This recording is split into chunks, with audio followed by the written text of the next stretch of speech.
You're listening to Girl Talk. Y Más, a podcast created to empower women through all stages of life. I'm Marisa. And I'm Canela. Thanks for tuning in, and don't forget to follow us on Facebook, Instagram, and Twitter at Girl Talk Y Más. Let's chat.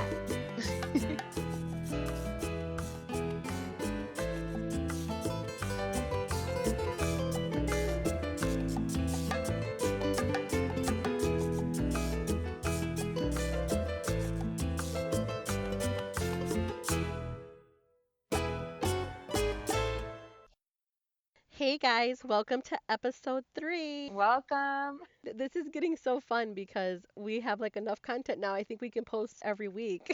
Yes. Canela, isn't that That's awesome? beautiful. Yes, it's beautiful. And for those of you who don't know, Marisa calls me Canela, but she also calls me Elisa. But people call me Canela because of my business. So I just wanted to clarify I that. know. You'll hear me call her Elisa and sometimes when we're talking and I just accidentally do that because she's Elisa, pero she's Pero Canela. a veces, She's so yeah, she has sorry, two Canela. names. You know how us Mexicans are. We got like 5 names. So um, what's up? What's good, girl? Okay, so recently I wanted to talk about my two collections.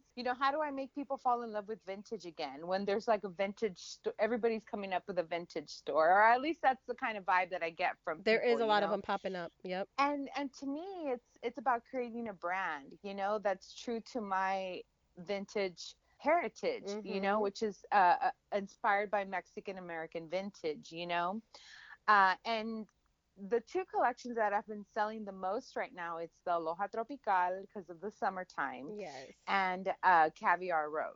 I love And caviar rose. so, My so favorite Caviar collection. My Rose, favorite part of collection.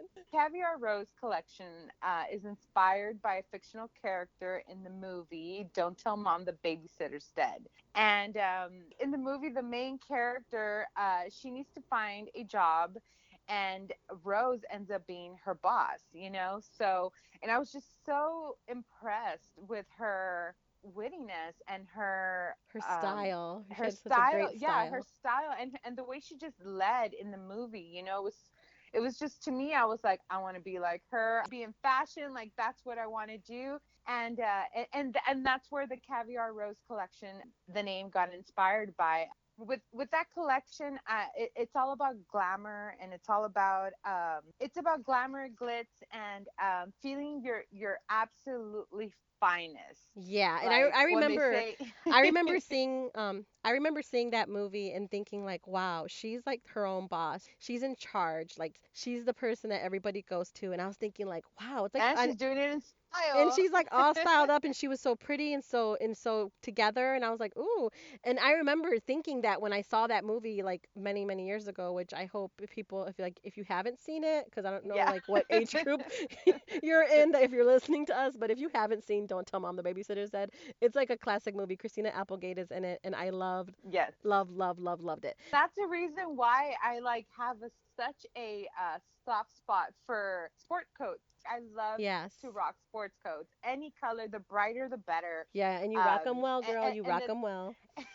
and that's where my passion came from, for that inspiration of that collection, because I figured, okay, well, how am I going to make people fall in love with these styles again that were really popular back then, are not so as much today. To me, it's about reusing what we've already created, so Yeah. I think it was really important to make people fall in love with what they grew up with, Yes, and I perfect. think Caviar Rose is just screams vintage style for me. Mhm. Keep it as glamorous as I can with that collection. As far, and I also have some shoes from Italy, and just little rarities from that you usually don't get with your traditional vintage like grunge clothing. It's Yeah, it's you a little guys bit need more to designer. yes, and you guys need to jump over to her website and check it out because she has some really cool pieces that you just are not gonna find, like I said, anywhere. But where does Aloha Tropical come from? Because I love that Uh, collection too.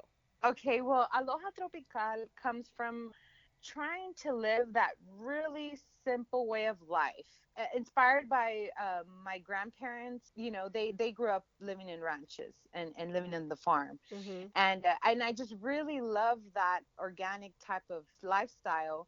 But I wanted to to interpret it in fashion, you know. Yes. My grandmother's really simple fabrics of, you know, when I would live with her at the farm, Mhm. plus my trip to Hawaii, I think really brought out Aloha Ooh, Tropical, you know. yeah. So to me, it was about bright colors, simple fabrics, fresh fabrics. It was about, you know, embracing just, you know, a really, really easygoing life, you know, Mhm. and inspired through vintage fashion, you know. So in Aloha Tropical, you will find like strawberry guava pink shirts. You'll find like mango pineapple inspired colored T-shirts, like Ooh, uva cool. fresca, like just to name a few. Mhm. And I rename everything. I give credit to the designers as much as like information as I can.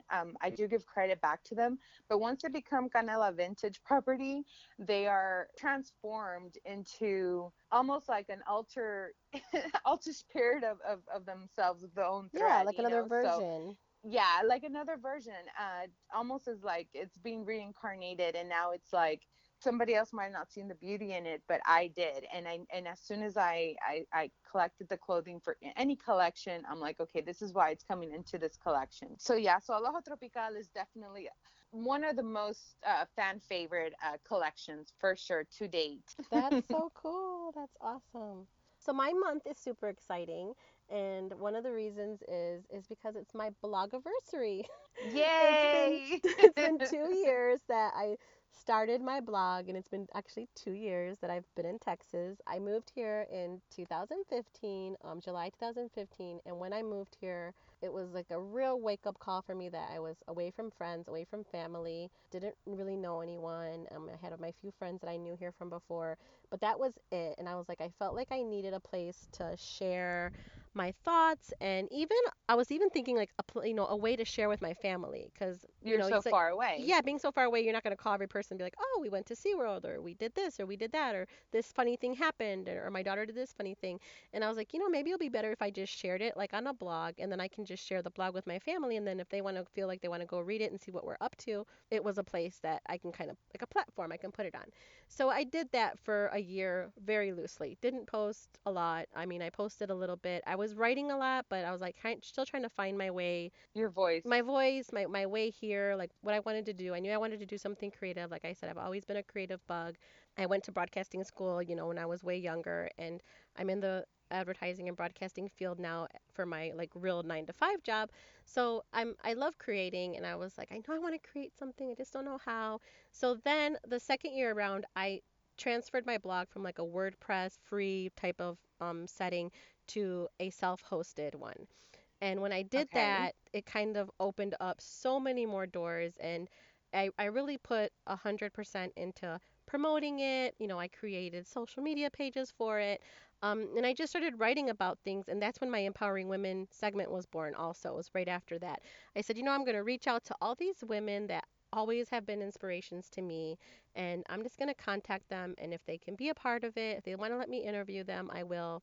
And, if I can't, I can't. Or if it doesn't work out, it doesn't work out. So I literally just went through about people, and I'm talking about people that I knew, like people that maybe that I knew personally, people that maybe back home that I knew that were inspiring to me. There was, a lady that I had followed for years with her weight loss journey, and she's a Latina model that lives in Las Vegas, and I don't know her, never met her, just always followed her on Facebook, and I was like, I wanted to reach out to her, and I just had a few people, books that I've read of people that I've Just came. anybody who's had ever inspired today. Exactly. So, and ironically, when I reached out, pretty much every person came back and said yes. So that totally surprised me, because as I looked at it, I had empowering women interviews for the rest of the year of Wow. 16. Yeah, so when I started, when I went self-hosted in July of 2016, the Empowering Women segment with my first Empowering Women, who was Rose Sayard, who's a beauty blogger, and she was somebody that she reached out to me a lot personally on Snapchat and text and messages, and she's super super sweet. I haven't had a chance to actually meet her. She's in Houston, but she's a beauty blogger, and she kind of like helped me with like, oh, you should try these colors and you should do this. And she's a lot younger than me, so I felt like, oh, she's, helping me get back in the game because I just felt like I Yes. kind of like just lost like a lot of myself just moving and not knowing what I wanted to do, and I didn't know about any of the new makeup. So she was a huge inspiration, and so she was my first empowering women, and like I said, you can always go back and look. I have a segment a category on my blog that says empowering women, and you can find them all there. It started with her, and I ended up having, just like I said, just people to interview, and it just became a real inspiration to me, which is exactly what this podcast is, a leg of where all the empowering women segment came from. This is just another leg of that. So with all that happening, I was like, oh my gosh, I got to July of this year, and I'm like, it's been 2 years. It's my blogiversary, so I need to do something Wow. fun. So yeah, so we are having a party. We're having a girls' Having night a out. We're party. having a party, and everybody's invited. If you're in San Antonio and you want to come to our girls' night out blogiversary party, it's gonna And you be can at meet Girl Talking yeah, Mas. we'll all be there. We'll be there. And it will be at Pino's Palette in Alamo Heights, which is on Broadway. And you could also go to my Instagram and get more information. But I have a discount code, so there's a discount code for over 50% off the ticket to go, which I think gets it down to like $15. And but there's food gonna be there, wine, and we have so many prizes from all the brands that I've worked with over the last 2 years that have been so sweet, It's going to be so much and they fun. all have given stuff for the blogiversary so that I can give away to all people that attend. So I'm actually doing two giveaways. I'm doing one for my like national over social media because I do have tons of followers that have always showed me love from California and the East Coast and Florida and Dallas and Houston. I can't thank them enough because they have been so sweet to me and so welcoming, and my whole We All Grow Latina network that I'm a part of really has been a huge, huge inspiration to me. So I wanted to do a giveaway that would be able that I could share and I can send to somebody who's not in San Antonio area. But I'm also going to have tons of Well, prizes that's for very people. thoughtful of you. No, I wanted to give out as much as I can. So when people were giving me, they're like, "Oh, we'll give you two of this and two of that, so you can do both giveaways." And I'm like, "Oh my God, you guys are so awesome! I love you." And so just be on the lookout because of course I'll put the giveaway requirements on my blog and of course on my Instagram, and you can enter all the giveaways. And if you come to the one in San Antonio, I'm gonna give away tickets and pick out prizes for everybody who's there. So Yay. join us and come and celebrate and just have a fun night out of we're gonna paint a cool monogram painting. So it's like a flower background but a letter in the middle so you can make it your own, like with your own name or your own letter or whatever. Personalized. Oh, very neat. Personalize it. So yeah, so we're gonna be doing a cool monogram. It's actually called a vintage monogram. Oh, neato. Yeah, so it's called vintage See, everything's monogram. synchronized. It is because we're together. That had to come together too. So yeah, so it's gonna be fun. So please come out and hang out with us. And then my other exciting thing was I just finished a second segment on Essay Live. So Woohoo, I was yay. able to go on. They asked me to come back, which was so sweet. Thank you, KSAT 12 Essay Live, for having me back on. And I was able just to share some recipes that are easy for kids to make. So the kids are getting back to school in August here in San Antonio or here in Texas, and so we wanted to do some recipes that are easy for kids to make. You can either have them in the fridge when they get home, so that way in between after school and dinner, they're not, starving and want to grab chips or want to grab something unhealthy. These are easy things that they can make. I shared some easy no bake energy bites, which are super easy to make. My daughter loves them. I actually make them and then I put them in the refrigerator so they can get cold, and they're just like little energy bites. And she takes one of those and she still has her energy, finishes up her homework, she cleans her room. Really nutritious for back Yeah, to school. it's good back to school. And then our other favorite recipe that we shared, we actually shared three. Our second one that we shared was the peanut butter and fruit roll-ups, and Oh, yummy. those are so good. It's actually like flat out bread. I don't know if you ever had flat out bread, but flat out bread is like a healthy version, thin, like pita, I guess, type of bread, but it comes Mhm. it comes out large, and you put peanut butter, jelly, granola, bananas, and strawberries, and then you just roll it up, and we cut it into like little, like almost like little, they almost look like little sushis, but Oh, that's it's adorable. so yummy, and I make that, and I'll make it for Mariah. I cut it up, and she snacks on it while she's doing her homework, and it's just like the perfect little snack just to have, right there, To hold them especially. back before dinner. Yeah, just to hold them over. And then the other one that I shared is one that I made recently, and I had my daughter make it herself. I was like, I want you to go and just try to make it yourself. But they're apple pie mini bites, so they're like little mini apple pies. Oh my gosh, they're so good. You have to try them. They're so easy to make. My daughter loved them. They were like gone in like 2.5 seconds after they were they were gone. Like I mean, and it was funny because my fiance was like, "Oh, they're just gonna be like an apple pie," and she's like, "Taste it," and he was like, "Oh, these are good," and so so those are so yummy. So you gotta try those too. But yeah, super exciting. So I hope we get to see some of you familiar faces that are here locally in San Antonio at our girls' night out party at Pino's Palette on Broadway, and we look forward to it. So this is such a special episode, Canela, because we really got to interview somebody pretty special. Pretty special. She is pretty special, isn't she? Claudia is the winner and first Latina to ever win MasterChef. Yes, she won the MasterChef, which is the show that is on Fox Network. She is the winner of season 6 and she is just pretty awesome. I mean, her you're going to hear in her interview how cool her story is, but she is just another empowering woman that found a way, made it happen, and I was totally inspired when I heard the When we background got to to her. speak with her. Yeah, when we got to Hmm. speak with her and heard the background to how she made it to where she's at right now. But Yes, because most people don't see the story that actually takes place for them to actually be presented in front of the camera, you know? mhm, mhm. And she really, really, really gets into detail about what exactly had to take place. And that it's okay to ask for help to pursue your dreams. So I think that was the moral of the story for her too. And we were so proud of her because she's Latina and she's representing, and she just landed a really awesome deal, which Marisa will tell you about. Yeah, no, she is.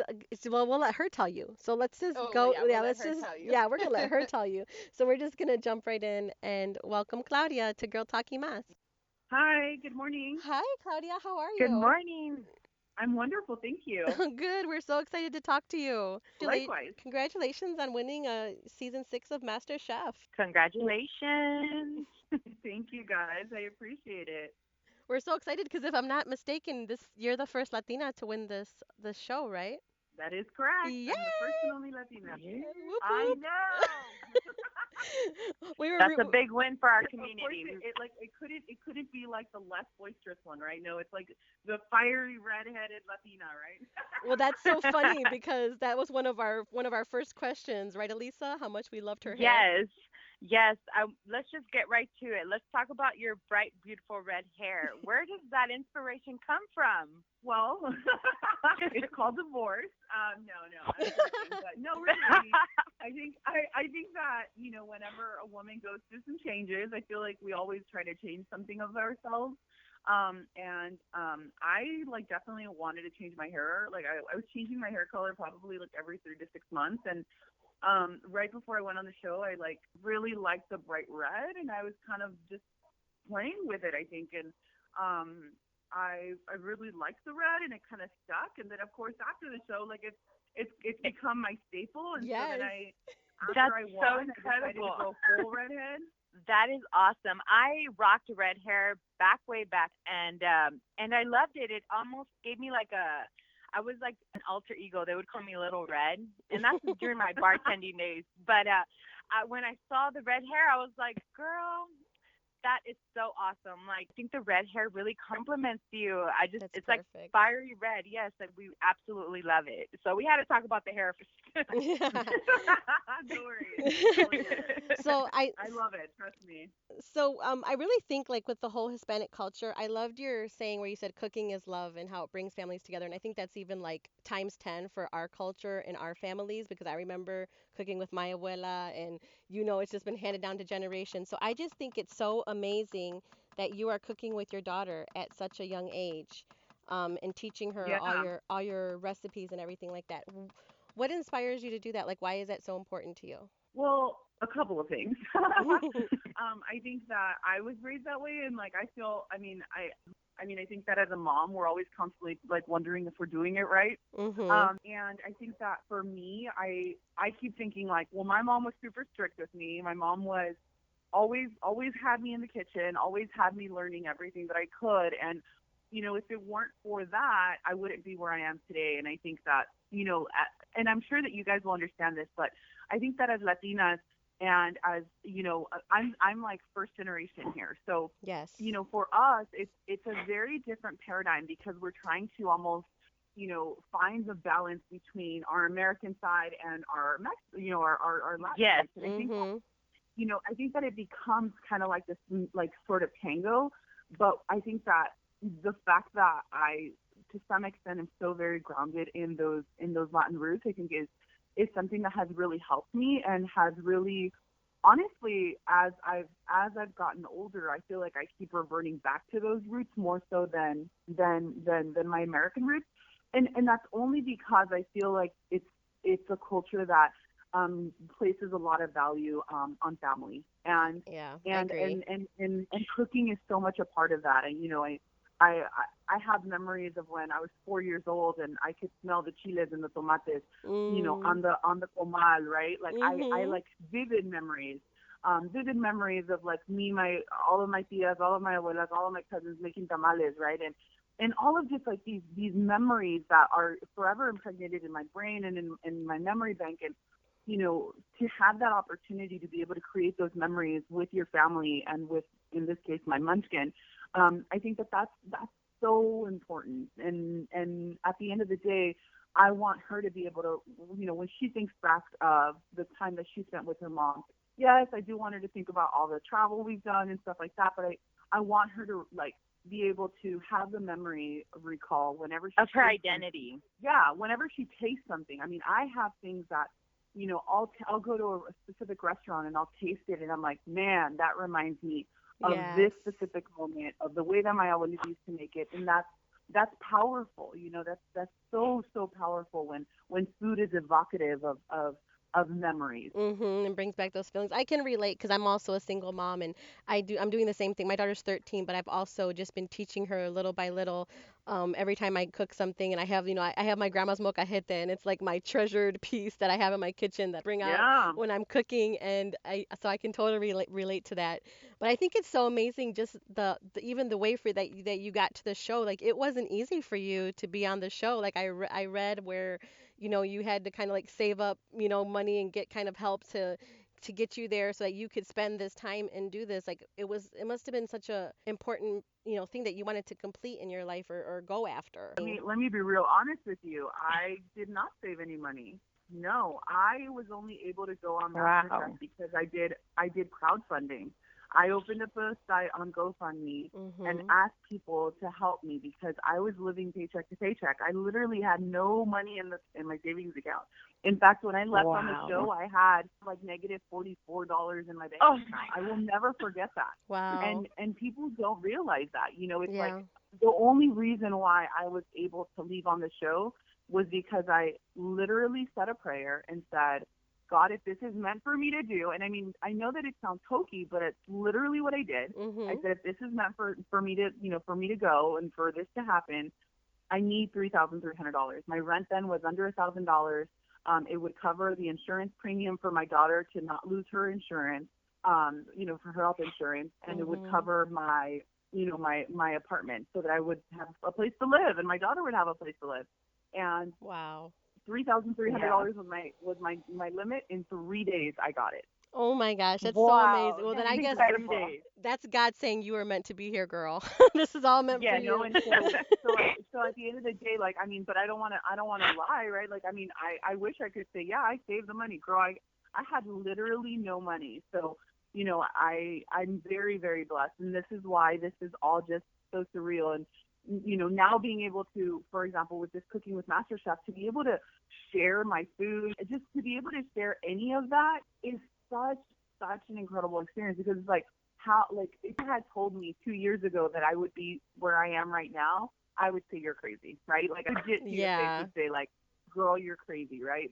It's been my feet haven't quite touched the ground yet. I am living such a blessed life, and me and my daughter get to spend so much time now, and we've That's been to such amazing. incredible places because of it, and I just, yeah, it's amazing. Well, I love your What an cook. incredible journey. Yeah, I love your cookbook. Your cookbook's amazing, and I'm excited to go and try some more. I just picked it up, and I'm excited to go and try some of the recipes you have in there. I noticed you have a lot of seafood recipes and just a lot of twists and turns, and I think that was also cool how you learned other recipes and spices like from the Dominican Republic, and I think that's probably what got you where you are today with mixing all that together. Yeah, no, definitely. It's a really great opportunity to be able to share. But one of you guys spoke about molcajete. The molcajete that's pictured in there Mhm. is my mom's, and it's been in our family for over 40 years now. The clay pot is my Mhm. grandma's. It's over 80 years in our family. So a lot like the rolling pin in there. My mom has had for over 30 years,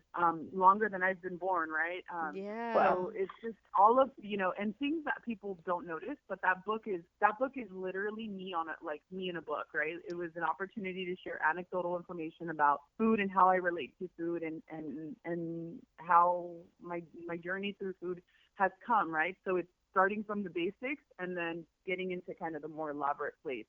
Since we are on that subject about the book, recently we saw a post on Twitter that you posted a picture of a step by step how to properly clean cactus petals. Yeah, And I know them as like nopales. Like I was like, cactus petals, is that like the English term for yes, nopalitos? Like I didn't even know that. Like it's just yeah. no, it's like everybody in I'm Mexican American too, so like everybody knows them as nopalitos. And we just thought it was so inspiring that you were bringing a light to authenticity to a tradition that doesn't get a lot of attention because like new Mexican American millennials, they don't really know about nopales. Like Mhm. I grew up in the ranch with my grandmother in Diaz Ordaz. So every morning, like I was blessed to have fresh cow's milk with my grandma would whip cereal from the United States. So I appreciate that. And actually, I hadn't, we're so spoiled. You go to HEB, well, we have HEB here in San Antonio. You can buy, pre-cut nopales ready to go. Right. But I feel touching back to our history and our culture and showing your daughter how to do it, it inspired me to be like, okay, I know it's really convenient to have like these pre-cut stuff ready to go for a busy mom, but I need to remember what I remember about my childhood, what cleaning opales out on patio and my grandmother's ranch. And Wow. I want my Yeah. daughter to have that too, I'm like, she needs to have that because this is the only way that my history of my family is going to be remembered through them. So Yeah. so definitely we picking up a copy of that cookbook, and we are going to start cooking a lot more Mexican dishes. I love it. This most recent holiday, of course, I posted up a picture of my daughter with like three huge, like 40-quart bowls of chiles, Oh yeah. and people were Wow. like, "What the heck?" And I'm like, "Yeah, we've got to like, if we're gonna make tamales, like you've got to like, take off seeds out." And they're like, "But she's a kid," and I'm like, "Yeah, and." Yeah. And she can do it. Just like, yeah, and like I was like 4 when I was doing this stuff. What do you mean? Like, That's so cool. so yes, it's super valuable. Yeah, just don't do what the gentleman, and he had Yeah. touched Oh, and he had touch his touched the eyes. peppers in his eyes. Oh no. Yeah. I'm guilty of Yeah. that one. I am guilty of that one. I gotta say, I've done that before with a jalapeno and it does hurt. So what's next for you? Well, I have a lot of projects happening right now. I think the biggest Awesome. news that's going to come out here soon, the fact that I'm the brand new international ambassador for Tajín. Ooh, Wow, wonderful. impressive. Yeah, so that's a really, really big deal. And I'm sure you guys are familiar because that brand's in Texas. Oh yeah. So that's exciting. I think right now, I think the biggest project I have going, of course, is the reason why we're on the phone, right? Cooking with MasterChef. I think this project is so awesome because obviously we're getting to share like cooking classes, but it's not just like a regular cooking class, right? Like it's not like watching like Food Network, right, where you're watching a TV show and it's like you're kind of watching somebody make something within 30 minutes, right? It's Mhm. actually a lot more comprehensive than that, and it's almost like in real time. So it takes there's not like all this like speeding along. Plus, on top of that, there's almost like little breakout sessions where, like, for example, I'm making shrimp and grits in one, right? And I go into like all of the details about why shrimp are cooked, whether it's head on with the shell on, shell off, Oh, that's Oh, deveined. awesome. wow. Yeah, so I mean, I go into like detail on that kind of stuff, and then of course like Luca talks a lot about his Italian stuff, and Sean like really goes into, for example, he does a lot of things with like sous vide. He does something with aging steaks, like teaching you how to age steaks. I mean, there's things in here that like are very like they're next level, right? Like Yeah, those are things we just don't they're know. well, I mean, but I'm sure like so many of us are curious, right? Like Oh you go yeah. to a restaurant and you're like, okay, so I'm going to pay $65 for a 30-day steak. What does that mean, right? And so being able to like understand what it is you're eating, what it is you're spending, and then maybe even going out of your way to actually do that. I mean, now circulators like the immersion circulators, the sous vide machines, Mhm. they're getting so reasonably priced. Like I think I saw one for like $100 on Amazon yesterday, and I'm like, that is cheap compared to where they were like a couple of years ago, right? Wow. And Yeah. so it's real kind of very restaurant quality stuff. Plus, we're all on there. Like me, Luca, and Sean, we respond to people's questions in real time. It's literally us. We like log in, we respond to your questions. So if you're like, well, Claudia, like, could I, instead of using hibiscus, could I use something else? Right, like Jamaica. Mhm. I would, I recently just answered that question. I'm like, well, sadly, there is nothing that relates to hibiscus, right? There's no other tea out there that, I mean, even like a passion tea at Starbucks is hibiscus, right? Yes, There's yes. Yes. nothing, there's nothing quite like it. And so being able to answer questions that somebody is like, well, I can't find it. Where can I find it? And then I'll potentially give them some resources on whether it's Amazon or whether it's like a specific distributor. Just being able to have those questions answered by the instructor is also super cool. And I mean, you can access it on your phone, your tablet. You can rewind. You can fast forward. You can access it for the rest of your life, 24 hours a day, 7 days a week. Like I don't know, That's like amazing. That's cool like this stuff insight. wasn't around when I was learning how to cook. Why wasn't this stuff around? Yeah, I did not know that. That is so cool because I did not know that there was that much detail into it. I'm gonna have to go and jump on there and and look at some Yeah, more it's recipes. like it's like a super legit platform. Like I'm seriously super impressed. I came back like whenever I finally like because of course you go and film these things and then you come back Right. and then like a couple months later it's like, oh, here's the video, here's the website, and that was just like, yeah. You're like, all right. It's such beautiful cinematography. Like I watched the intro video and I was like, damn, I was good. I look good with my Get red it, girl. hair. You know what I mean? Like it's really great production quality. The people there are incredible. They're doing some incredible things, and I think this is just the start for MasterChef and these kind of instructor type courses. It's really exciting. We've also got the MasterChef cruise coming up. That's November 12th through the 19th. We're gonna hit up Turks and Caicos, San Juan, Puerto Rico, Ooh. Nassau, Bahamas, and Ooh, Half Moon Cay, nice. Bahamas. Oh yeah. Oh, So girl, you have it's fun when you're you there. know Oh yeah, I will. Don't you worry. I'll come back sure nice and tan. Well, if you're ever in San Antonio, you need to let us know so that we Yes. can have lunch or meet up or something. We genuinely appreciate the movement that you bringing light to Latino cooking, and it is definitely worth of a title. Like you rocked it. 120% you represented us. So we are so Yes. proud of you. Thank you so much, girls. I so appreciate it. And Hey, so since we're on that subject, on season 7, episode 5, you went head to head with Aaron Sanchez. To me, I feel like you're Queen Bee. Like you're gonna be the Latina Queen Chef, and he's kind of already made his statement as far as like like the Mexican chef for the males, right? How was Yeah. that like? I mean, I'm sure it was honoring, but at the same time, you're like, well, it's a challenge. I gotta get it done. Oh, for sure. Oh, for sure. I think, yeah, no, I think it was definitely, I wanted to, like, I mean, listen, like, I think that one of the biggest things that I came away with from the show was, like, never stop learning. And mhm. I definitely didn't. I, like, went and, like, worked at a couple of kitchens without telling anyone and learned from those Wow. chefs and took away more things and kind of kept learning and kind of creating my own voice. And I think that whenever I plated the dish, and even after we recorded that show, Chef and some of the producers came up and were like, "Wow, we didn't expect that!" Like, because it was such a different plate. Like it was still a pescado zarandeado in flavor, but it was very different in presentation, and it looked refined, and it looked fancy. It looks and amazing. Thank you. It looks Yeah. amazing. And I made nopales on that. Oh, there you go. But yeah, I mean, I think that I was putting things on a plate in a different presentation that people wouldn't necessarily expect. Right. And I think that that is the beauty of what I do, right? It's not Tex-Mex food. It's like interior of the Republic Mexican food, but elevated to a different standard. And most of my food is actually Mexican coastal. So because my family's from Mazatlan, right? So Mhm. I think it was definitely a super humbling experience to be cooking side by side with him. But I think I definitely was like challenging myself to push my boundaries of what I could do and create, still keeping my voice, but making something that's more elevated than what you've already seen out there. And I think that people reached out and they were like, "Man, I would have much preferred to eat your food versus his food." Yeah, it was so funny. Well, I didn't want to be the one to say it. Yeah.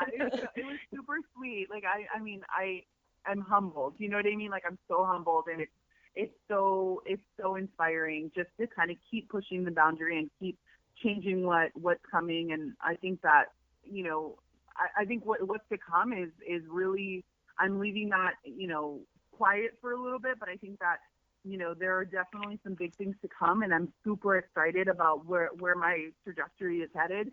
And I think, maybe one day I will be that queen bee Latina chef, right? Like, I mean, You are the aspiring goal, to the goal be. for me is, the goal for me is definitely to be the world's most renowned Latina chef. That's the goal. I Yes. want to be the Gordon Ramsay of Latino cooking, and so I'm excited. I Well, I think that think you're definitely the on that perspective road. is awesome. Yeah, you're Thank you. definitely on that road. Well, thank you so much for talking with myself and Elisa, Girl Talking Mas. We really appreciate it, Yes, we appreciate you being on the show. Thank you so much. and we are so excited to share your story. So good luck, have fun, and have fun on your trips. And we will be following you and retweeting you and watching for all the fun you're going to be having in this next year. We're so excited for you. Thanks, Bella. We'll be in Okay. touch, I'm sure. Okay. Appreciate Thank it. you. Okay, so after speaking with Claudia, I was really inspired to, get my hands on the kitchen more. I felt most of the dishes that she speaks about, I grew up with modified into our own unique ingredients. But most of it just really hit home. And I'm like, you know what? Like, I know as easy as it is, to buy pre-cooked meals and to be that fast mom that has, things ready to go. It's also important to take a step back and to appreciate the authentic cuisine that your heritage has to offer. Yes. And so you will see pictures of me and Elisana taking the Your Inner Grandma challenge and cleaning our own That's so nopalitos cool. ourselves. Yeah, So that's so cool. you'll see those pictures on YouTube, and I hope you enjoy them. And she inspires you to get in the kitchen more and cook for your family. Yeah, I So just think it's so cool how she's the first Latina to win something like this. This is a huge platform for her, and congrats to her on being the brand ambassador for Tajín. She is yes, their new brand ambassador congrats. that just yeah, it just got released We this love that week. stuff. Yeah, we put it on everything. So so yeah, so she just announced it this week, but we were super excited for her that she is their brand ambassador and she has just doors opening up for her everywhere and she so deserves it. Claudia also has a book. It's called Claudia's Cocina, and Mhm. it's a taste of Mexico. And it was she wrote it in May of 2016. It's the bomb cookbook. If you want to get a cookbook, you want to get Claudia's cookbook. She's a mom. She's Latina. Her story resonates with so many of us because we all came from that type of background and grew up, with our grandmothers and our mothers and our aunts, learning how to cook, seeing them, make frijoles and cook rice and that was important for me too. And And making tres leches. yeah, oh my gosh, I wish I could make tres leches. But yeah, so for me too, it's important, and I'm working on a project myself that of our family recipes that I wanted to do for my family and my nieces and nephew and daughter who who never got to cook with my grandma, it would be their great grandmother who never got to cook with her and didn't get to taste her food or anything like that. And I want their kids to have the recipes that we had as children. So Yes. that's a project for me that I'm doing, and I encourage you guys to get in the kitchen with your grandfathers, your grandmothers, your mothers, your fathers, and learn as much as you can. Because one Yes. day To they're not teach going your to be there, children. and Yes. you're not, and you're not going to know how to make those tamales or anything the way your family did. There's ways to make them, and you can look up any recipe online, but to make your own family's recipe is special. So go out there and just keep those moments alive with your family and enjoy them. Enjoy every little moment. Yes, definitely. And pick up a copy of Claudia's new book if you haven't. Yeah, A So, Taste of uh, Mexico. A Taste of Mexico. Yeah, perfect. So thank you for joining us for episode 3. Feel free to come and join us for our girls' night out. And Talk to you soon. yep, have a good day, guys.